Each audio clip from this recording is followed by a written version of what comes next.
Trump's lawyer Michael Cohen was just implicated in a new foreign collusion scandal. Another thread has come unraveled surrounding President Trump's embattled personal lawyer Michel Cohen's efforts to get rich by peddling his influence with the White House in the year and a half after the inaugural. Cohen is already under investigation for possible bank fraud and campaign finance violations, among other possible charges, mostly related to his efforts to build a rich consulting practice by peddling his influence with the president. Cohen's clients who paid him huge sums for his advice and connections include AT&T, Novartis Pharmaceuticals, and an investment firm linked to a shady Russsian oligarch.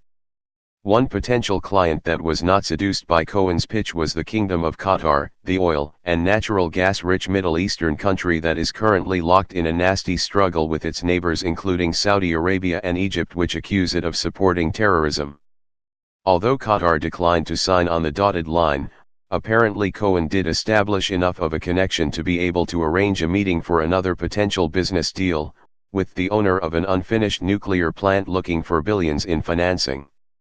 On April 5, only days before the FBI would raid Cohen's home, office, and hotel room in a sweep for documents related to deals he made with adult film star Stormy Daniels as well as records of his consulting and legal practice, Trump's personal attorney accompanied Franklin Haney to a meeting in Miami with Sheikh Ahmed bin Jassim bin Mohammed Al Thani. Al Thani was in town for the Qatar U.S. Economic Forum, a conference about Qatar business, and was looking for new ways to invest his $300 billion sovereign wealth fund for the Persian Gulf state.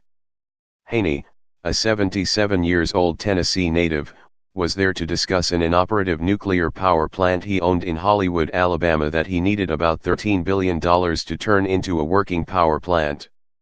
Haney, who had come to South Florida on his $50 million yacht, had paid $111 million for the partially completed plant that was started in 1975, shut down in 1988 and never finished, and was facing a 2021 deadline to get it operative before he would lose billions in government loans and the permit he needed to operate the plant.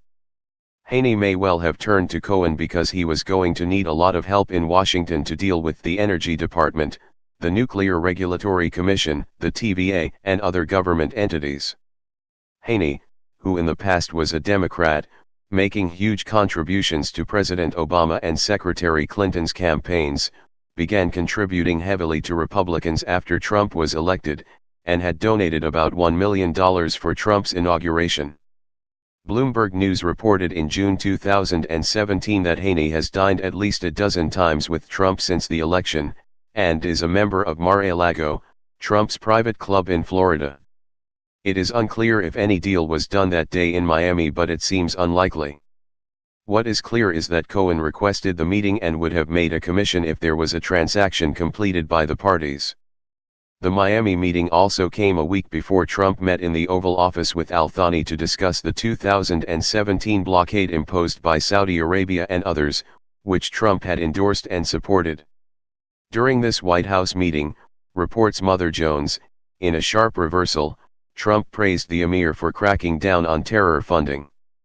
Whether Cohen had any influence on Trump's reversal is unclear, but since then Qatar and the US have found other common ground, and Qatar has made a huge real estate loan to the family business of Trump's son-in-law and senior advisor Jared Kushner.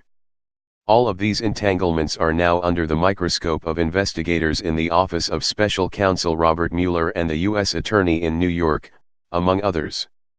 In an administration known for its sleazy, unethical dealings, Cohen stands out for the brazenness of his actions and the magnitude of his financial dealings, all of which may now lead back to Trump or others.